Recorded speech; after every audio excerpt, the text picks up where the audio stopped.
Voy a hacer una pregunta y no tienes que responderla, aunque yo ya se la porque a la mayoría os conozco muy bien. Pero quiero que te preguntes, ¿eres una persona olvidadiza? Ya estoy viendo las risas de algunas personas. Muchas personas de aquí, ¿verdad? Sois olvidadizos. Y no está mal, simplemente es una personalidad. Pues hace unas semanas en el registro civil presencié cómo una mujer estaba muy desorientada.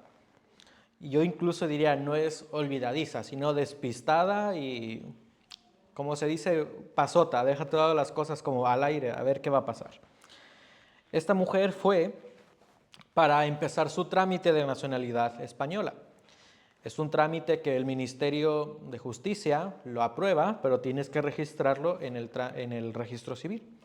Así que esta mujer ya tenía la resolución, fue al registro civil para que le den su partida de nacimiento y todo el trámite que tiene que seguir, pero esta mujer estaba muy despistada. Pero cuando digo muy despistada es como no te imaginarías estar con alguien así. La persona que trabaja en el registro civil le preguntó a esta mujer si tenía consigo, y nota bien lo que voy a decir, si tenía consigo la resolución de la nacionalidad. Si vas a ir al registro civil para el trámite de nacionalidad, ¿qué es lo lógico que debes de llevar? Pues la resolución. Pues la mujer respondió desesperada, buscando entre sus documentos, es que no la encuentro, no la encuentro. Y yo dije, bueno, puede pasar. Adicional, la trabajadora del registro civil le pide otro documento que también es importante. Y esa mujer tampoco sabía dónde tenía dicho documento. Ella estaba desesperada buscando entre sus papeles dónde los tenía. ¿Y qué creéis que pasó? Pues no los encontró. Esta mujer estaba muy frustrada y a su vez, cuando le preguntaba algo la trabajadora, esta mujer respondía con mucha inseguridad. Y a ella le dijeron que tenía que volver cuando tuviera todos los documentos listos. Y esto me hizo pensar algo. Cuando tú conoces las cosas, cuando tú recuerdas las cosas que tienes que entregar, en este caso para un trámite, tienes mucha seguridad en lo que vas a hacer. Si tú vas sabiendo qué documentos tienes que entregar, tú lo tienes en mente, lo recuerdas constantemente, tengo que entregar partida de nacimiento, etc., etc., etc. Si alguien te pregunta, ¿tienes tal cosa? Tú seguramente, con toda seguridad le vas a decir, sí tengo, aquí está. Y si te preguntan, pero no está apostillado, y como tú recuerdas que sí está apostillado, ¿qué vas a decir? Sí está apostillado, mira, aquí está la apostilla.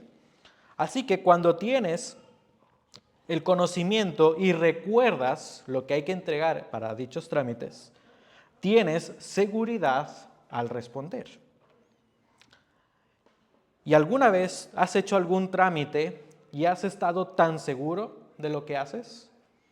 No sé si alguna vez tú has hecho algo, algún trámite, sea cual sea, que cuando tú sabes que hay que entregar algo, que tú sabes muy bien lo que exige la ley, y si te piden algo más, tú dices, no, eso no es así, la ley dice tal cosa. Tú vas con mucha seguridad. Así que recordar las cosas nos da seguridad.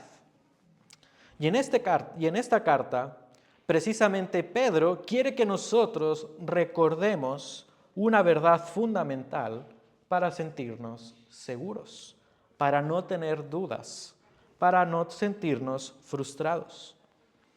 Esta carta tiene como propósito animar a los creyentes frente a la persecución que ellos estaban viviendo. En el versículo 6 nos menciona que Pedro es consciente de las aflicciones que vivían. Dice primera de Pedro 1, 5 en adelante. Por esta razón, estoy en segunda de Pedro, primera de Pedro 1, 6, en lo cual os regocijáis grandemente, aunque ahora, y nota esto, por un poco de tiempo, si es necesario, seáis afligidos con diversas pruebas. Pedro sabía que estos hermanos a los cuales él les escribe estaban viviendo en aflicción. Y Pedro les recuerda que de la misma manera Cristo sufrió por ellos. Ellos estaban sufriendo por su fe en Cristo y Pedro les recuerda que Cristo también padeció por ellos. Versículo 20 de capítulo 2. Primera de Pedro 1, 20. Pues ¿qué mérito hay si cuando pecáis y sois tratados con severidad, lo soportáis con paciencia?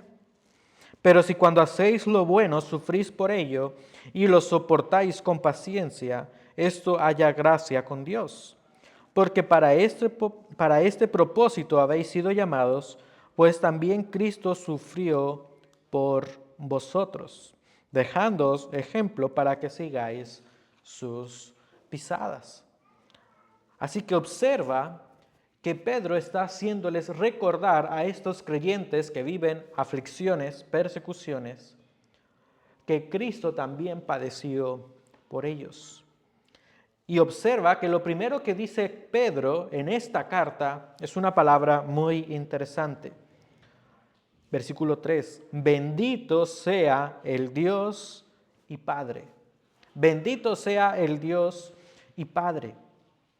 Pedro menciona que el Padre es bendito, es alabado por sus misericordias. Pero observa algo, ellos estaban en persecución. ¿Cómo podría ser que el Padre sea alabado por sus misericordias entre la aflicción humana? Nuestra mente humanamente consideraría que es algo contradictorio. ¿Cómo es que Dios es bendito cuando hay aflicción? ¿Cómo podría una persona pensar que Dios es misericordioso con ella cuando está pasando por aflicciones? Pedro está declarando que las aflicciones no son una razón para dejar de alabar a Dios por sus misericordias. Y es en este pasaje que Pedro expone la obra de Jesús en la cruz. Pedro expone que la obra de Jesús en la cruz es la mayor expresión y prueba de amor. Es la mayor expresión y prueba de la misericordia de Dios hacia nosotros. Incluso más adelante, en el capítulo 3, versículo 18, Pedro declara que Jesús fue el justo que murió por los injustos. Jesús murió en la cruz tomando nuestro lugar. Jesús murió en la cruz tomando el lugar de viles pecadores como tú y como yo. Y es allí, en la cruz, cuando se manifiesta la mayor prueba del amor y de la misericordia de Dios. Recuerda lo que dice Juan 3:16. Porque de tal manera amó Dios al mundo, que dio a su Hijo unigénito para que todo aquel que cree en Él no se pierda, mas tenga vida eterna. Así que la obra de Jesús es la mayor expresión de amor y de misericordia de Dios. Y creo que todos sabemos esta verdad. Si somos creyentes, conocemos esta verdad. Pero ¿a quién le está escribiendo Pedro? ¿Pedro le está escribiendo a personas que no son creyentes? No. Pedro está escribiendo a personas que ya son creyentes. El versículo 1 y 2 menciona a los elegidos según el previo conocimiento de Dios Padre. Son personas elegidas para salvación. Y la pregunta que podríamos hacernos es la siguiente. ¿Acaso esos creyentes no sabían estas verdades del Evangelio? Desde luego que sí. Ellos sabían estas verdades, pero parece ser que por las aflicciones que estaban viviendo, estaban olvidando la maravillosa obra de Jesús. Pedro quiere escribirles para que ellos recuerden en las aflicciones la maravillosa obra de Jesús, porque la obra de Jesús brinda esperanza. Brinda esperanza ante cualquier circunstancia. Sea lo que sea que una persona esté viviendo, el Evangelio te da esperanza. No olvides la maravillosa obra de Jesús.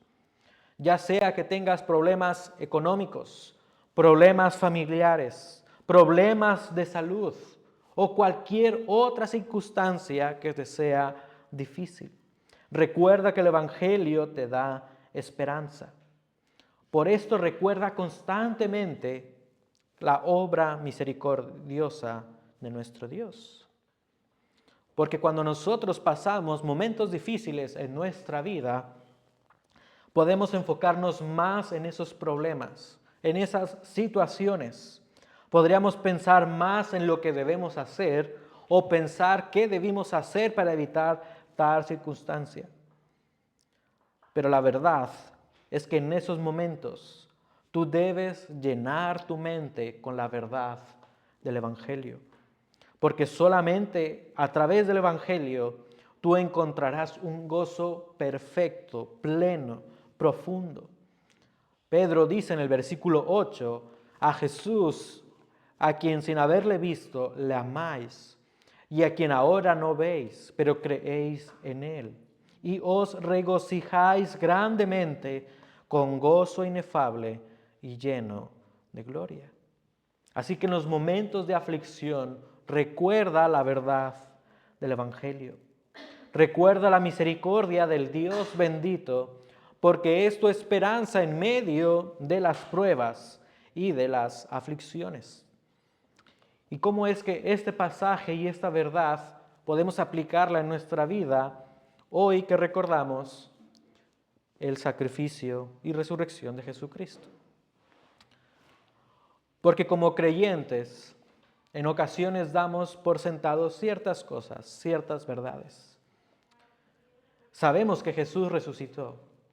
No solamente debemos recordarlo en este día en concreto, constantemente debemos recordarlo. Y cuando pasamos pruebas y aflicciones, podemos olvidarnos de esa verdad y no recordar la gran misericordia de Dios en nuestra vida. Sin embargo, la misericordia de Dios sí se ha hecho manifiesta en tu vida. Se hace manifiesta todos los días, desde que te levantas hasta que te acuestas. Pero en este pasaje vemos algo en particular que tú debes recordar. Hay una obra divina que tú debes recordar para tener esperanza en las pruebas y en las aflicciones. Y lo primero que Pedro nos quiere recordar es la misericordia de Dios, del Padre, al darnos vida. Versículo 3. Bendito sea el Dios y Padre de nuestro Señor Jesucristo, quien su gran misericordia nos ha hecho nacer de nuevo a una esperanza viva mediante la resurrección de Jesucristo de entre los muertos. El primer acto de misericordia que Pedro menciona es la nueva vida que el Padre da a sus hijos. La Biblia es muy enfática al describir a las personas sin Dios. La Biblia describe a las personas sin Dios como muertos espiritualmente. Y esta muerte espiritual es la separación entre Dios y el hombre y a su vez la incapacidad humana de buscar a Dios. Efesios 2, 1 y 2 declara que Dios da vida al hombre cuando estaba muerto en sus delitos y pecados. El muerto espiritual solamente desea vivir para sus deseos pecaminosos. Solamente quiere satisfacer su carne. La Biblia dice que el hombre que está muerto espiritualmente no tiene el deseo de buscar a Dios. Romanos 3:11 nos dice que no hay quien busque a Dios. Un muerto espiritualmente no produce vida espiritual, solamente produce perdición. Y quiero que pienses de manera visual en alguien que ha muerto y que está pues en un ataúd. ¿Este muerto tiene sensibilidad? ¿No? ¿Este muerto puede comunicarse con otras personas? En muchos funerales, personas se acercan al fallecido llorando y hablando con él. ¿Por qué te has ido? No sé si alguna vez has estado en un funeral tan dramático. Pero ¿qué pasa con ese muerto? No puede responder. Así es toda persona que no tiene la vida espiritual que el Padre da. Un muerto espiritual no tiene sensibilidad ante las cosas espirituales. Es indiferente ante la verdad de Dios. Un muerto espiritual no tiene comunión con su Creador. Y si una persona que está muerta espiritualmente es insensible, indiferente a las cosas espirituales, ¿qué cosas buscará? ¿Qué cosas le atraen a esta persona muerta espiritualmente? Solamente cosas terrenales, cosas pecaminosas. Un predicador muy conocido en Londres dijo una vez lo siguiente: las ovejas pueden caer en el barro, pero solo los cerdos se revuelcan en él. Por naturaleza, el cerdo disfruta estar en la suciedad. El cerdo disfruta del barro. Así es una persona muerta espiritualmente. Disfruta vivir en la suciedad del pecado. Y a este punto, alguien podría argumentar, ¿y qué tiene de malo que una persona viva según sus deseos? Pues en primer lugar, eso es malo porque esa persona viviría sin depender de su Creador. Despreciaría a su Creador, viviría solamente para sí mismo. Y en segundo lugar, esto es malo porque el pecado paga mal. Romanos 6:23 nos menciona que la paga del pecado es muerte, pero la dádiva de Dios es vida eterna en Cristo Jesús, Señor nuestro. Así que el resultado del pecado solamente es uno: es muerte y destrucción. El pecado no produce nada mal, nada bueno. Sí, el pecado puede dar un placer momentáneo, pero no da plenitud duradera.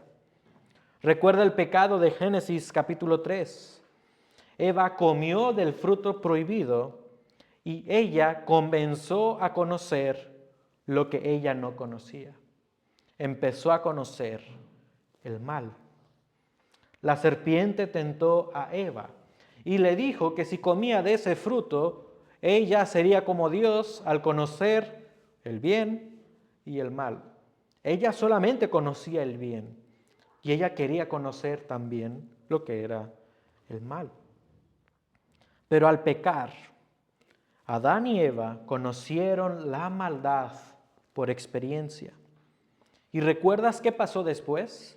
¿Estaban muy felices por conocer el mal? No. ¿Se sintieron satisfechos? ¿Se sintieron plenos? No. Se sintieron avergonzados. Se sintieron con un gran vacío. El pecado promete mucho, pero da poco. Y de eso quiere cuidarnos nuestro Creador. Dios quiere que sus criaturas sean libradas de la perversa muerte y destrucción que produce el pecado. Dios quiere librar de la muerte a sus criaturas. Y para librar de la muerte, Dios da vida. Paradójicamente, Dios da vida a través de una muerte. Dios da vida a sus criaturas a través de una muerte. A través del sacrificio perfecto de Jesús. una persona muerta espiritualmente puede tener vida. En la mente sabia de Dios, una persona viva tenía que morir para dar vida a alguien más. Jesús es esa persona que murió una vida perfecta en obediencia al Padre y que murió para que tú y yo pudiéramos tener vida. De manera que la vida de Jesús y su muerte han sido como ninguna otra en el mundo, y nunca habrá otra igual. La muerte de Jesús es el sacrificio perfecto, avalado por el Padre para salvar a sus criaturas. La muerte de Jesús ha sido la más violenta. Jesús fue azotado cruelmente. Le pusieron una corona de espinas, pero la Biblia describe que le golpearon en la cabeza para que esa corona se quedara en su cráneo. Solamente piensa en esta imagen: Jesús con su corona de espinas y personas con palos clavándole esas espinas en su cabeza. La Biblia describe que le abofetearon. La Biblia describe que le pusieron clavos en sus manos y en sus pies. Normalmente nosotros vemos en las imágenes, en internet o en las películas, que en la cruz ponían los clavos en esta parte de la mano, ¿verdad? Pero ¿qué pasa si está una persona colgada así? Se desprende. Así que ¿dónde tuvieron que clavar a Jesús? En esta parte. Y en esta parte están las venas, o de las venas más delicadas de nuestro cuerpo. Jesús derramó toda su sangre en la cruz. Y quiero que de verdad medites en esto. Jesús derramó absolutamente toda su sangre en la cruz. Hemos leído hace unos momentos que Jesús expiró, entregó su vida, una vida perfecta de obediencia, para que un muerto como tú y como yo pudiera vivir espiritualmente. Este es el mayor acto de misericordia de Dios. Él nos dio vida a través de la muerte de Jesús. Tú y yo merecíamos morir en esa cruz, pero Jesús tomó nuestro lugar. Y lo más sorprendente de todo esto es que Jesús no se quedó en esa cruz. Jesús no se quedó en una tumba. Jesús resucitó con poder al tercer día y Jesús venció la muerte. Jesús no nos dejó sin esperanza. Él no solamente murió para dar vida, sino que murió y nos da esperanza. Ahora quiero que pienses en algo práctico. ¿Alguna vez tú has dejado que algo siga el curso natural de las cosas? Voy a dar un ejemplo. Imagina que estás en tu trabajo y tú sabes que algo se está haciendo mal. Pero tú mejor dices, no digo nada, me van a echar la culpa, así que no digo nada.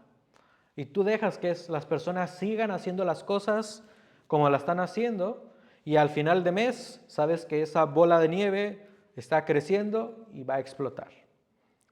Tú permitiste que eso pasara y al final sucedió tal como esperabas. A esto me refiero que si alguna vez tú has dejado que algo siga el curso natural de las cosas.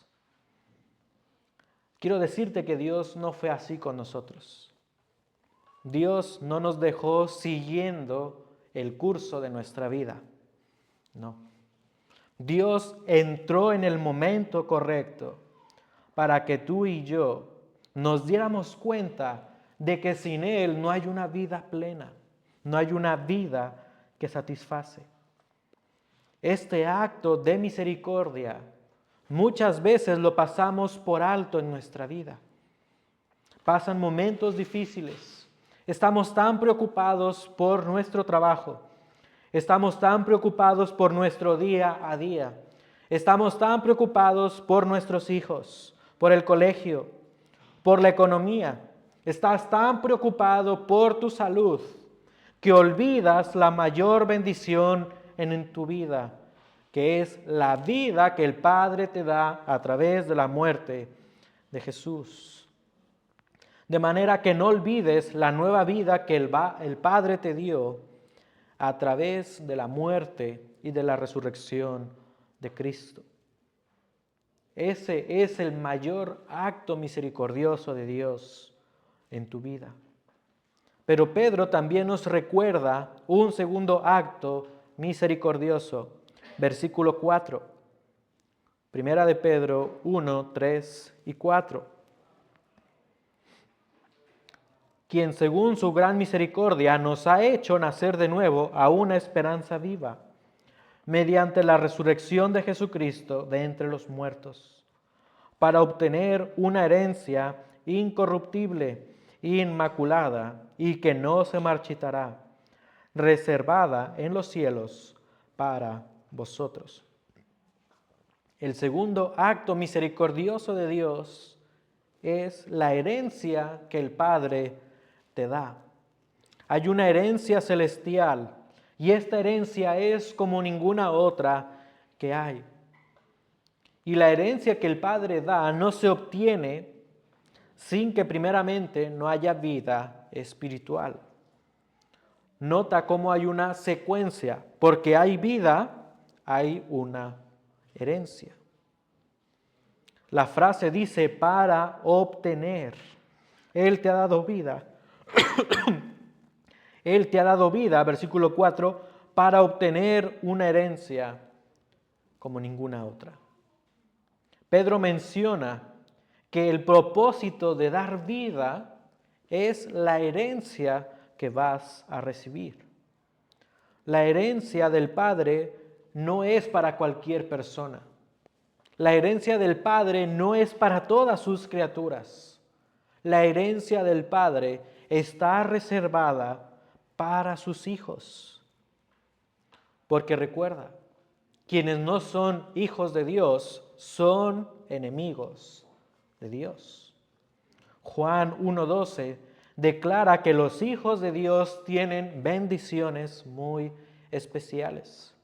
Pero para ser hijo de Dios tienes que responder con fe. Juan 1:12, pero a todos los que le recibieron les dio el derecho de llegar a ser hijos de Dios, es decir, a los que creen en su nombre. Solamente un hijo de Dios recibe esta herencia y un hijo de Dios es todo aquel que cree en Él y que le recibe.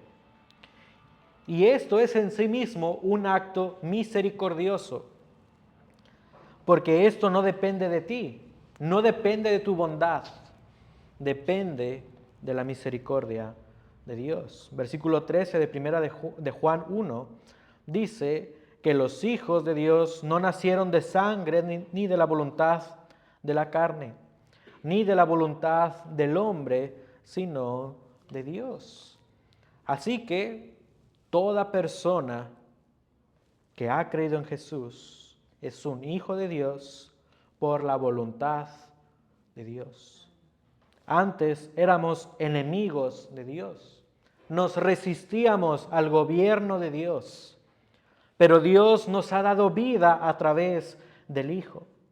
Y por esa vida, tú y yo podemos disfrutar de la herencia celestial. No había algo bueno en ti. Recuerda, tú estabas muerto en delitos y pecados. Solo había ruina, había miseria en nuestra vida.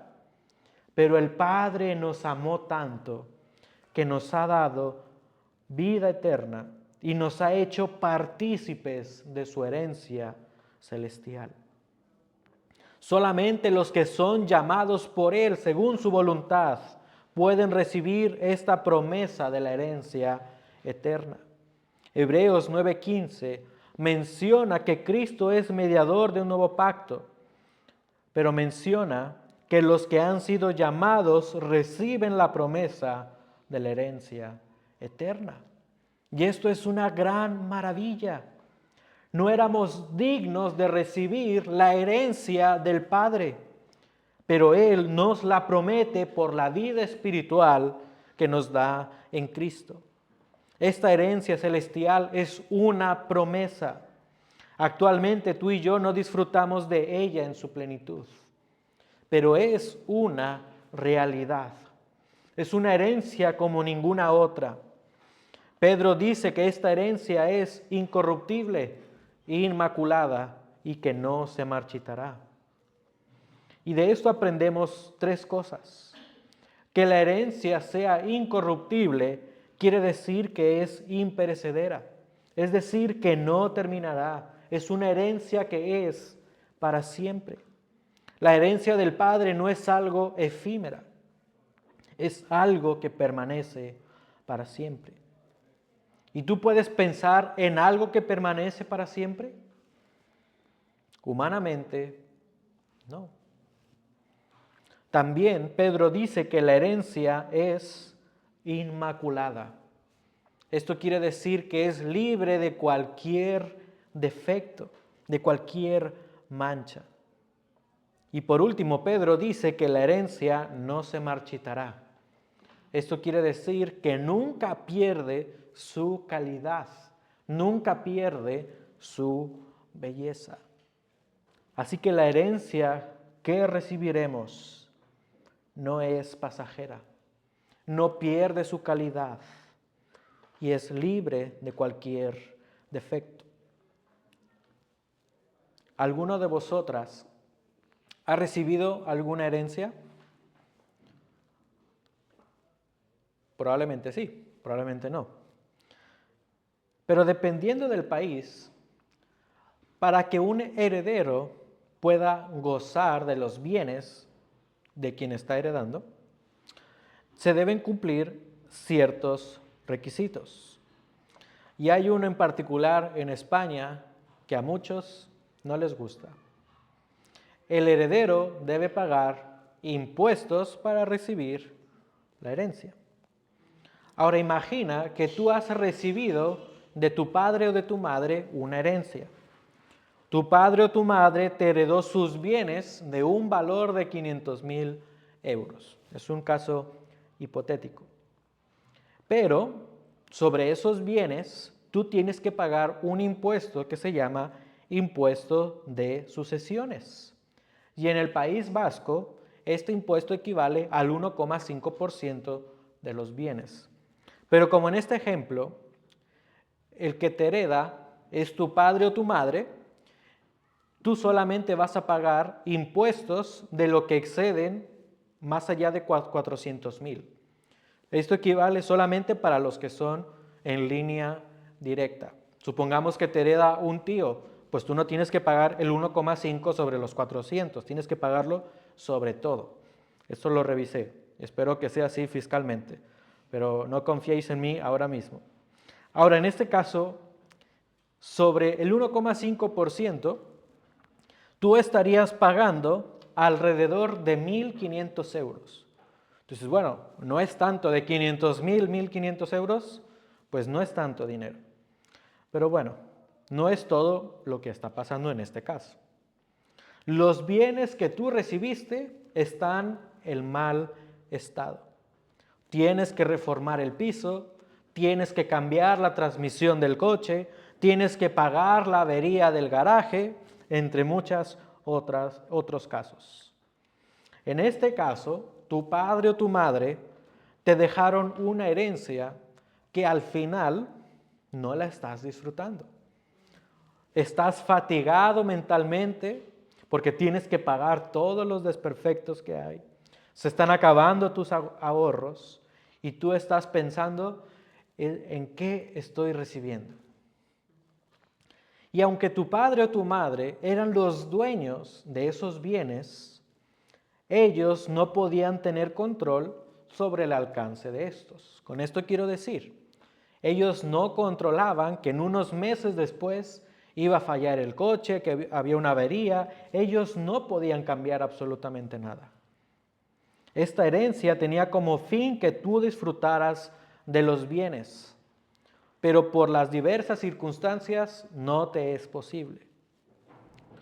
Pues déjame decirte que la herencia que da el Padre es diferente. Porque la herencia que da nuestro Padre Celestial es controlada por el dueño del universo. El Padre sí es el dueño de todo. El Padre controla absolutamente todo. El Padre puede asegurarte que disfrutarás plenamente de su herencia.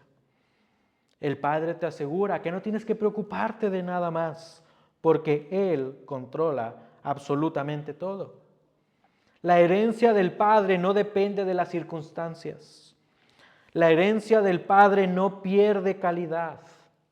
La herencia que recibimos del Padre es un acto misericordioso. Tú antes eras su enemigo, pero Él te perdonó y en Cristo te da una nueva posición. Ahora eres su hijo, eres su heredero. Así que en medio de las aflicciones, en tu día a día, no olvides lo que el Padre te da. Cuando estés tan agobiado por lo que te esté pasando, no olvides lo que el Padre te da.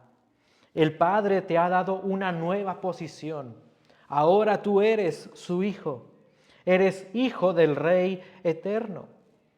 Y como eres hijo del Rey eterno, Él te otorga una herencia como ninguna otra. Esta esperanza te ayuda en la aflicción o en cualquier circunstancia. Así que debemos recordar la vida que el Padre nos da, debemos recordar la herencia que el Padre nos da. Y en último lugar, recuerda la misericordia del Padre al protegerte. Versículo 5. Hemos recibido una herencia incorruptible, inmaculada y que no se marchitará, reservada en los cielos para vosotros. Nota el versículo 5, que sois protegidos por el poder de Dios mediante la fe, para la salvación que está preparada para ser revelada en el último tiempo.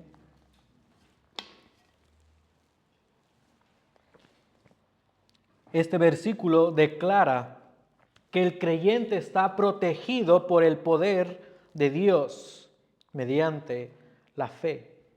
Y esto es un acto misericordioso de Dios.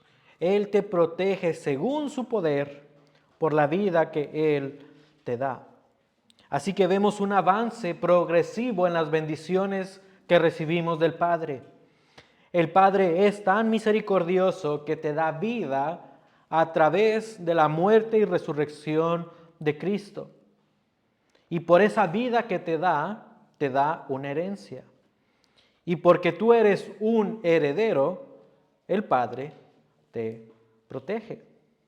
No puedes disfrutar de la herencia sin haber nacido de nuevo. Y como has nacido de nuevo, tienes una herencia. Y porque tienes una herencia, el Padre te protege para que puedas disfrutar de ella. Ahora escucha cómo la Nueva Versión Internacional menciona este pasaje. A quienes el poder de Dios protege mediante la fe hasta que llegue la salvación que se ha de revelar en los últimos tiempos. Esta versión explica con mayor claridad el propósito de la protección de Dios. Y ese propósito es la consumación de la salvación. Como hijos de Dios ya hemos sido salvos del pecado. Sin embargo, hay un aspecto futuro que falta por cumplirse. Esperamos que Cristo vuelva y que Él restaure completamente nuestro ser para que disfrutemos plenamente de sus bendiciones. Y en ese día futuro, nuestra salvación será consumada plenamente. Mientras tanto, mientras llega esa bendición futura, en la actualidad, Dios cuida de nosotros mientras vivimos en un mundo roto por el pecado. Jesús declaró que sus ovejas están bajo su cuidado y del Padre. Nota lo que dice Juan 10, 27 al 29. Mis ovejas oyen mi voz y yo las conozco y me siguen. Y yo les doy vida eterna y jamás perecerán. Pero nota esto lo que dice Jesús, y nadie las arrebatará de mi mano. Así que estamos metafóricamente en la mano de Jesús. Sigue diciendo, mi Padre que me las dio es mayor que todos y nadie las puede arrebatar de la mano del Padre. Así que estamos en la mano de Jesús y en la mano del Padre. Tenemos, por decirlo así, doble protección. Estamos totalmente protegidos. Estamos bajo la mano de Jesús y del Padre. También el apóstol Pablo menciona que nada nos puede separar del amor de Dios. Romanos 8, 38 y 39. Estoy convencido de que ni la muerte, ni la vida, ni ángeles, ni principados, ni lo presente, ni lo porvenir, ni los poderes, ni lo alto, ni lo profundo, ni ninguna otra cosa creada nos podrá separar del amor de Dios que es en Cristo Jesús, Señor nuestro. De manera que el cuidado y la protección que tú y yo recibimos es un acto de amor y de misericordia de nuestro Padre Celestial. Esta verdad nos da esperanza en las aflicciones y en las pruebas. Por esto Pedro anima a los creyentes a recordar esta verdad fundamental constantemente. Y aunque la audiencia original de Pedro ya conocía el Evangelio, ellos no debían olvidar las bendiciones que habían recibido, porque el Evangelio era su esperanza frente a las aflicciones. La frase que termina el versículo 5 es la siguiente: que sois protegidos por el poder de Dios mediante la fe para la salvación que está preparada para ser revelada en el último tiempo. Pedro dice que son protegidos de Dios. Y quiero que pienses en la audiencia original de Pedro. Ellos estaban viviendo en persecución y Pedro les dice, sois protegidos de Dios. Hasta este momento en el que Pedro escribe, no había una persecución tan abierta, no era una persecución deliberada. El tipo de persecución era más bien que algunos perdían sus trabajos por su fe. Otros tenían conflictos en sus familias por creer en Jesús. Estas aflicciones eran reales y Dios seguía protegiéndolos en esos momentos. Él los protegía según su soberanía. Y para la mente humana esto no es fácil de comprender. Para nuestra mente limitada, pensamos que sería más lógico que Dios quitara las aflicciones de su pueblo, pero la mente de Dios no funciona así.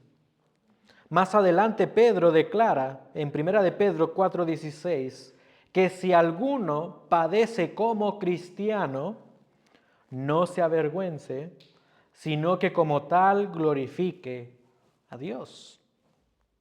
Dios permite el sufrimiento temporal para glorificarse a sí mismo. Temporalmente, en este mundo roto por el pecado, podemos tener aflicciones, podemos estar angustiados, podemos estar en problemas por nuestra fe. Pero cuando Cristo restaure todo lo creado, cuando Cristo restaure a su pueblo, ya no habrá más llanto ni dolor. Es en esa esperanza en la que ellos debían aferrarse. Y en esa esperanza nosotros debemos aferrarnos.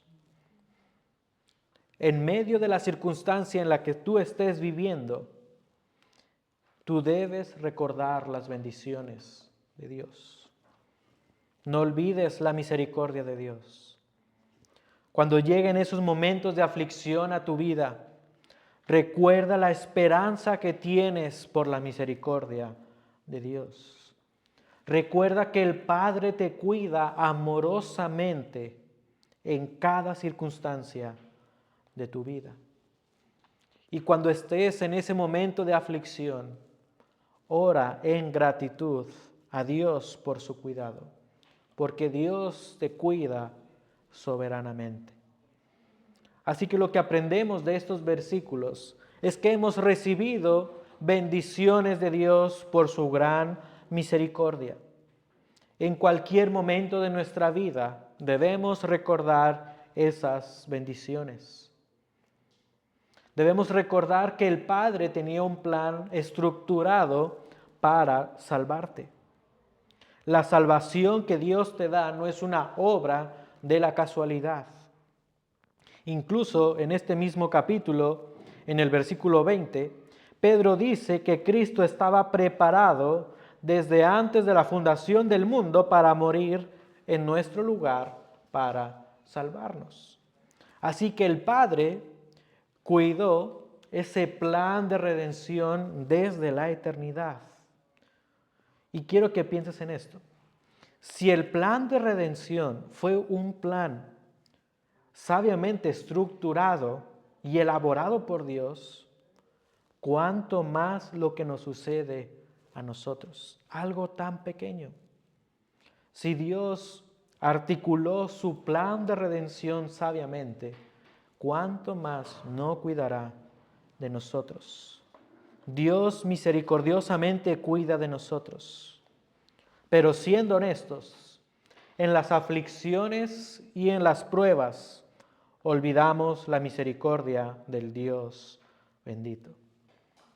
Este pasaje te anima a recordar la misericordia del Dios bendito, porque es tu esperanza en medio de la aflicción y de las pruebas. Así que yo no sé cuál sea la situación que tú estés viviendo. Probablemente tienes algo que te angustia. Quizás puede ser la economía, el trabajo, la salud, tu familia.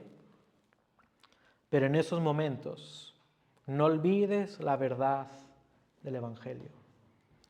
Recuerda que tenemos vida a través de la muerte y resurrección de Cristo.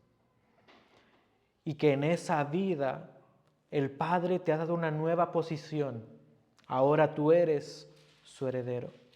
Y porque eres su heredero, Él te cuida para que puedas disfrutar en el futuro de sus bendiciones plenamente.